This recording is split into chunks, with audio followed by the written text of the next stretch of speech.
Oi gente, tudo bem? Eu sou o Bernardo Fernandes, do lado B do Bernardo Fernandes. Eu estou aqui na Basílica Nacional de Aparecida, no Santuário Nacional de Aparecida. Vocês estão vendo aqui o santuário aqui atrás. Estou no estacionamento porque está chovendo e não deu para filmar lá dentro porque obviamente ia atrapalhar a missa. Mas eu resolvi falar umas palavras para vocês porque eu passei aqui para celebrar o quarto domingo do Advento. O quarto domingo do Advento é o da semana do Natal, é o dia em que as velas são acesas, né? A quarta vela é acesa. E aí nesse dia eu quero falar um pouquinho para vocês sobre, já que o nascimento de Jesus é essa semana, sobre a ideia do reino de Deus, sobre as duas anunciações e sobre as duas trindades. Aí você vai dizer, Bernardo, tá doido, porque não tem duas anunciações, muito menos duas trindades. Então, antes que alguém me acuse de heresia, vou dizer que eu vou fazer aqui uma reflexão livre. Obviamente, a anunciação a que a gente se refere é a anunciação do arcanjo Gabriel para Maria, e a trindade a que todos nos referimos é a Santíssima Trindade. Mas eu quero aproveitar essas duas ideias para fazer uma extensão delas, né? É uma extensão livre. Então, o que eu estou falando aqui não tem aprovação da igreja, é uma reflexão minha, que eu quero compartilhar com vocês, tá? Então ninguém saia por aí dizendo, não sabia que tinha duas anunciações, não sabia que tinha duas trindades. Não tem. Isso aqui eu estou só fazendo um pensamento, assim, digamos, compartilhando com vocês um sentimento meu, uma inspiração minha sobre esses dois momentos. Bom, primeiro, por que eu quero falar um pouquinho sobre o reino de Deus? Porque a semana do Natal é a semana do Salvador. O menino Jesus, quando nasce, é o momento em que o reino de Deus é instaurado na terra, né? Então, quando a gente fala na oração assim na terra como no céu, é porque o momento em que o reino de Deus foi batizado, foi inaugurado, foi com a chegada do menino Jesus. Então é por isso que existe um reino no céu, onde lá está um reino espiritual, onde lá estão Deus, os anjos, não é? E todas as pessoas que Deus já tiver levado para lá. E aqui na Terra, tá, está o reino de Deus, do qual nós fazemos parte. Não quer dizer que mesmo fazendo parte aqui, quando a gente morrer, que a gente vai fazer parte do reino dos céus lá em cima. Porque Jesus disse, né? Muitos serão chamados, já fomos chamados para o reino de Deus aqui na Terra, mas não necessariamente seremos escolhidos, né? Mas esse é assunto para outro vídeo. A ideia de reino é uma ideia engraçada, porque nem sempre a Bíblia, o Velho Testamento, falou de um reino. Quem lê a Bíblia desde o início percebe que as revelações de que haveria um reino e depois de que haveria um Messias e depois de que o Messias seria, esse rei Messias seria na verdade um rei, né? E que depois esse rei seria na verdade o Filho de Deus, tudo isso foi sendo revelado aos poucos. Não foi sempre assim. Então a primeira coisa que eu queria chamar a atenção é que a ideia da revelação, né, a história sagrada, ela é um descortinar gradativo do que Deus quis ir revelando à humanidade gota a gota. Então quem lê só, por exemplo, o início do Velho Testamento e acha que aquelas palavras não sofrerão modificações, se engana, porque a história sagrada ela está sendo revelada aos poucos, e eu continuo achando que ela continua sendo revelada. A gente não é obrigado a acreditar, já falei isso muitas vezes, nas aparições particulares de Jesus, de Maria, e nas revelações que muitos têm sobre o mundo espiritual, porque essas não estão escritas. Mas eu já falei para vocês que eu acho que a história sagrada continua sendo escrita, mesmo que não esteja escrita ainda, pelo Espírito Santo, pela ação do Espírito Santo. Mas lá atrás, os judeus, o povo judeu escolhido, né, a quem Moisés tirou do Egito e levou para a Terra Prometida, né, e a quem Deus entregou por intermédio de Moisés os 10 mandamentos, esse povo não tinha rei. Moisés não era rei, não é? Inclusive Moisés, quando foi tirar as pessoas lá do povo do Egito, ele já tinha mais de 80 anos. A gente pensa no Moisés dos filmes, né? Guerreiro, então Moisés tinha 80 anos. Segundo a tradição, andou 40 anos no deserto. Quer dizer, significa que ele morreu pelo menos com 120. Né? Mas Moisés não era rei. E depois, ele era um líder, né? Um juiz. E assim, a tradição de organização das várias tribos do povo judeu era essa, organização de tribos, tribal. E cada tribo tinha o seu líder, que na verdade era o seu juiz. E essa organização sobreviveu séculos. Até que houve o povo olhando em volta, os povos que o cercavam, todos eles tinham reis, tiveram a ideia de, por que a gente não tem um rei também, né? A gente não sabe se essa ideia deu muito certo, mas eles quiseram ter, e Deus permitiu e mandou, através do seu profeta, fez a escolha do primeiro rei e teve a primeira dinastia, né? Depois disso veio uma segunda dinastia, que foi a dinastia fundada por Davi, né? Que não por hereditariedade da primeira dinastia, mas já uma segunda dinastia, porque Davi era um pastor, né?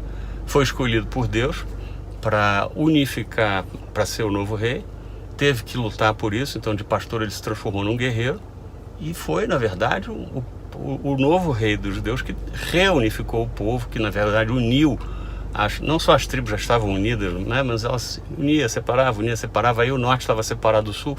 Enfim, Davi foi um grande consolidador.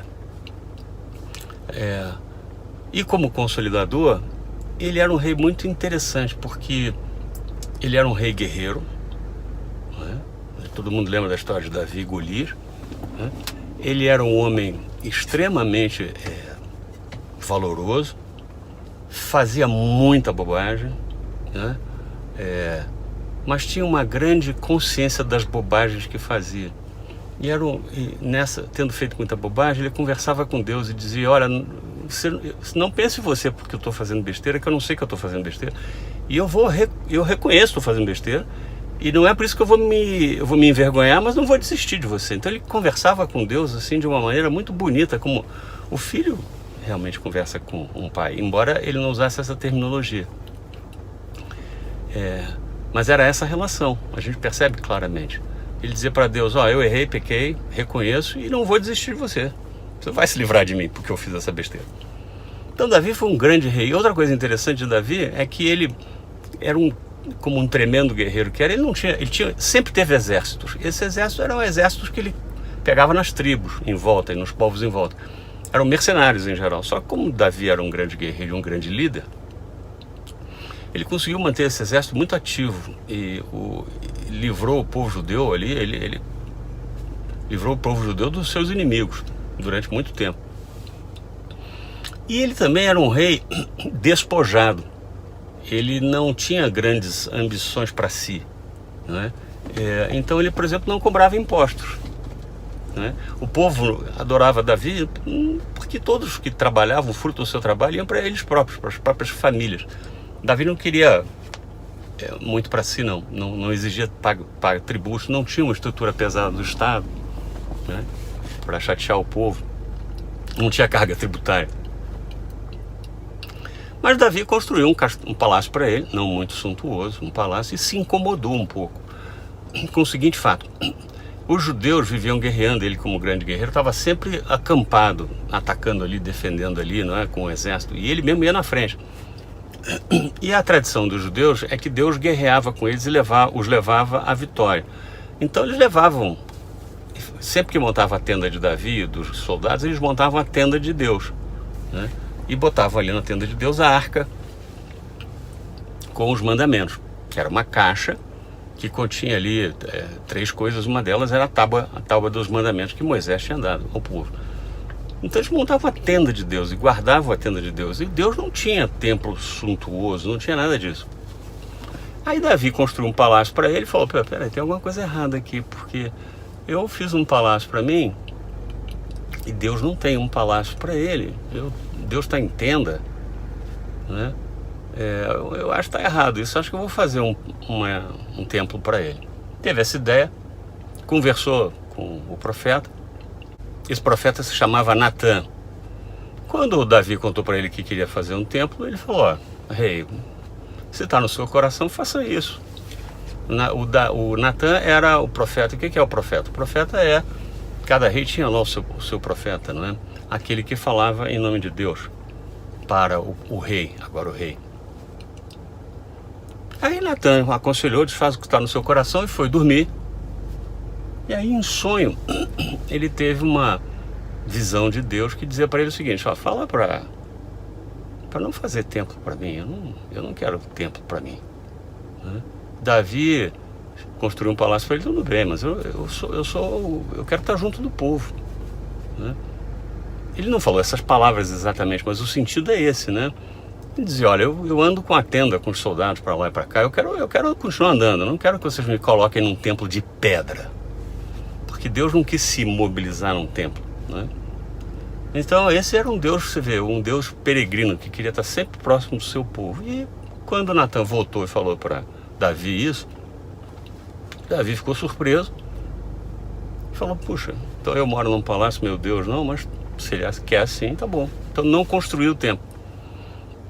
E a sua dinastia, o seu reinado foi muito próspero, né? E como ele obedeceu a palavra de Deus, foi feita uma palavra difícil de obedecer, né? Porque, puxa, ele queria construir um templo, Deus disse não. E ele teve que aceitar isso, engolir isso. Todo mundo, quando vira rei, tá, quer mostrar, quer construir coisas, Davi aceitou, falou: tá bom. E aí Deus ficou muito satisfeito com Davi e fez uma promessa através de Natã. A promessa de quê? De que o seu filho, né, um filho de Davi, seria o rei que reinaria com justiça sobre todos. Claro que todo mundo entendeu que o filho de Davi seria o filho biológico de Davi, né? Portanto, todo mundo assumiu que Salomão seria o rei que unificaria todos os povos, que reinaria sobre todos. Ficou assim, a turma ficou muito satisfeita. E, na verdade, Salomão foi um rei conhecido pela sua sabedoria no início da sua vida, digamos assim, do seu reinado, mas foi um rei que se corrompeu, né? Foi um rei que fez muita bobagem, foi um rei que e depois abandonou a tradição dos próprios, do adoração ao único Deus. Quer dizer, o Salomão começou bem e terminou mal. E aí ficou aquela coisa, o povo começou a entender, as pessoas começaram a entender, e dizer: bom, o filho de Davi que vai reinar sobre todos não pode ser esse cara. Até porque, veja, Salomão provavelmente era muito vaidoso. Apesar de ter sabedoria, eu acho que foi perdendo essa sabedoria ao longo da vida, porque além das bobagens que fez e de ter depois se tornado politeísta, adorado, ou pelo menos adorado outros deuses, para fazer média política ali com os povos vizinhos, ele mandou fazer estátua de Deus tal, ia lá, prestava culto, ou seja, tudo que os judeus não queriam. Aí disseram: não pode ser. Ficou essa dúvida: quem é o filho de Davi? Obviamente, depois veio a interpretação de que, mais tarde, o que Natã quis, não o que Natã quis dizer, mas o que Deus quis dizer através de Natã, é que haveria um filho de Davi que seria rei. Mas ele não quis dizer filho biológico, ele quis dizer da linhagem, né? E isso só vai ser explicado quando Jesus nasce, porque os judeus ficaram muito ressentidos com isso, né? A promessa não se cumpriu em Salomão. Só que a promessa não era para Salomão. A promessa era para um descendente de Davi. Isso vai ficar claro depois. Bom, esse é o background, o pano de fundo que eu queria contar para vocês, porque aí vem a história da anunciação. A primeira anunciação, aquela que Gabriel fez a Maria, sobre ela já falei aqui para vocês. É a que todos chamamos de anunciação. Digamos assim, A história oficial é essa, né? A religião católica fala sobre isso. Quando eu falar sobre a segunda anunciação, eu estou falando de outra coisa. Estou fazendo uma interpretação livre. Mas a primeira anunciação, ou anunciação propriamente dita, foi aquela que Gabriel fez e Maria disse sim. Então eu já fiz um vídeo aqui, né, 2 semanas atrás, dizendo que Maria, quando disse sim, na verdade aquilo era um pedido de casamento, né, que Deus fez a Maria para que ela aceitasse ser a mãe do seu filho. Isso é nada mais nada menos que um pedido de casamento. E Maria, ela estava num risco danado de dizer sim. Por quê? Porque ela já estava no período em que hoje nós chamaríamos de noivo, né? Ela já era noiva de José. Mas hoje, se você se separa do seu noivo, não tem juiz para decidir nada. Você separou do noivo, não casou ainda. Mas para os judeus, você já era uma espécie de núpcias. E para você se separar, você tinha, ou para você romper esse noivado, você tinha que pedir, era um processo judicial, tinha que ter juiz, né? Então, veja, e se nesse período de noivado, qualquer mulher aparecesse grávida, seria considerado adultério, né? E o adultério era punível com o apedrejamento. A mulher era levada para a praça pública, olha que lei dura, colocada na sua cabeça um saco, e aí vinha a multidão fazer justiça, apedrejando a pessoa até a morte. Ela ia agonizando, até que recebia o golpe de misericórdia ou ia morrendo aos poucos. Então, quando a Maria diz sim, ela aceita um pedido que eu chamei de casamento, mas com um risco danado, porque ela aparecer grávida diante de José ia embora. Então essa foi a primeira anunciação, digamos, ou a anunciação propriamente dita. Aí eu chamo de uma segunda anunciação, que é a anunciação em que o anjo aparece para José, né? E diz para ele o seguinte: olha, não fica preocupado, José, porque ela está grávida, apareceu grávida, mas o filho é dele, é do Senhor, não é de nenhum homem. Ela não foi infiel a você, ela não é, de forma nenhuma, uma adúltera, né? Ele não disse com essas palavras todas, né? Porque ele fala muito pouco, o anjo fala muito pouco, mas o que ele quis dizer foi isso, né? E é o seguinte: você, José, vai dar o nome para essa criança e vai chamá-lo de Jesus, e ele vai ser chamado Filho de Deus. Aí vamos parar aí, eu estou chamando isso da segunda anunciação. Por que eu estou chamando de segunda anunciação? Bom, primeiro porque o anjo foi lá conversar com José. José podia ter dito não também. Imagina, estou eu aqui distraído nessa história, e eu vejo um anjo aqui que eu não sei quem é, me dizer que a minha noiva apareceu grávida, mas que é do Espírito Santo. Mas José acreditou, aceitou a palavra do anjo. E quem é José? José, o Evangelho, ele passa muito tempo fazendo a linhagem, desde Davi, passando por Salomão, e indo descendo geração em geração, até chegar em José. Portanto, José era da linhagem do rei Davi. Ele não era rei, mas ele era da linhagem do rei Davi. Quer dizer o seguinte, espiritualmente falando, ou do ponto de vista assim, filosófico, ele é filho de Davi. Filho quer dizer descendente de Davi. Então, aquilo que o povo entendeu, olha, o rei é Salomão? Não. Essa profecia de Natan só vai se cumprir na figura de Jesus, né? E Jesus sim será o rei, né? Rei da linhagem, filho de Davi. Então você vê, Deus escolheu Maria para ser mãe do seu filho e pediu a ela, esperou a resposta dela se ela aceitava. Ela aceitou. E Deus escolheu José para ser pai, não pai biológico, porque isso foi o Espírito Santo, mas pai espiritual, pai afetivo e um pai profundo do seu filho. Por quê? Porque na tradição dos judeus, quem dá o nome à criança, na hora que a criança é apresentada no templo, não é a mãe. Não é a mãe.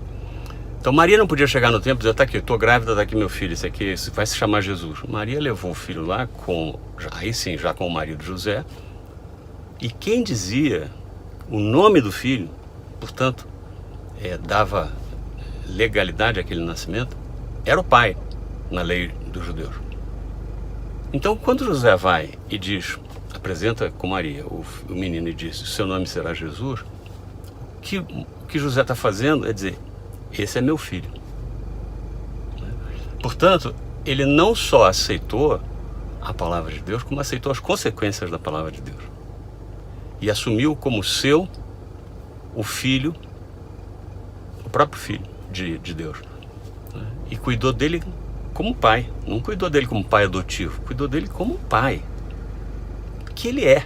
Ele só não é pai biológico, mas ele é pai espiritual.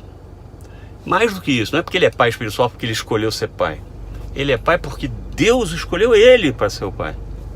E foi lá dizer para ele, olha, eu quero que seja você, e você vai lá, e você que vai botar o nome do filho, é você que é o pai. Quando o anjo apareceu para José e disse isso para José, o que ele disse foi, Deus quer que você seja o pai. E José disse sim. Foi lá, e como é o sim de José? Foi lá no templo e disse, esse é meu filho, o nome dele será Jesus.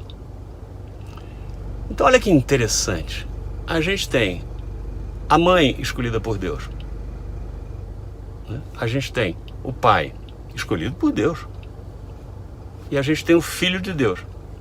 Então a gente tem a primeira trindade, que eu queria chamar a atenção aqui na minha conversa. Eu falei que tem duas trindades. A primeira trindade a gente sabe qual é, o Pai, o Filho e o Espírito Santo.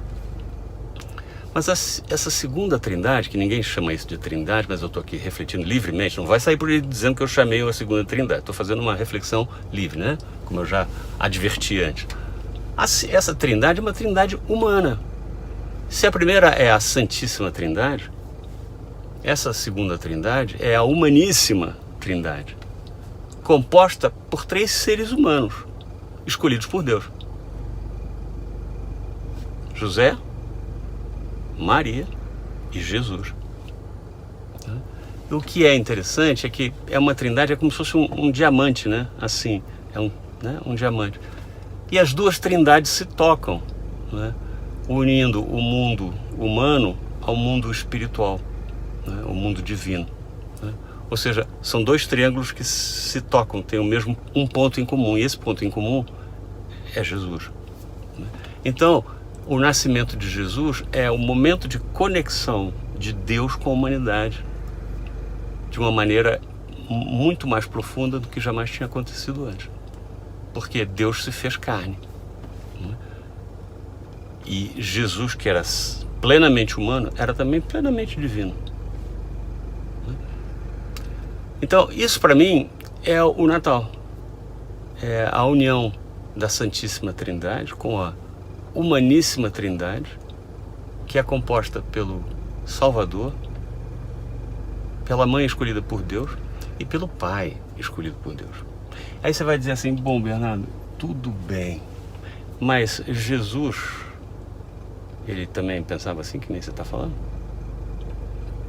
E aí eu vou ter que dizer para vocês o seguinte, lembra daquele episódio que Jesus, já adolescente, dá uma escapada e sai quando Jesus e Maria tinham ido a Jerusalém para a Páscoa e estão voltando para Nazaré.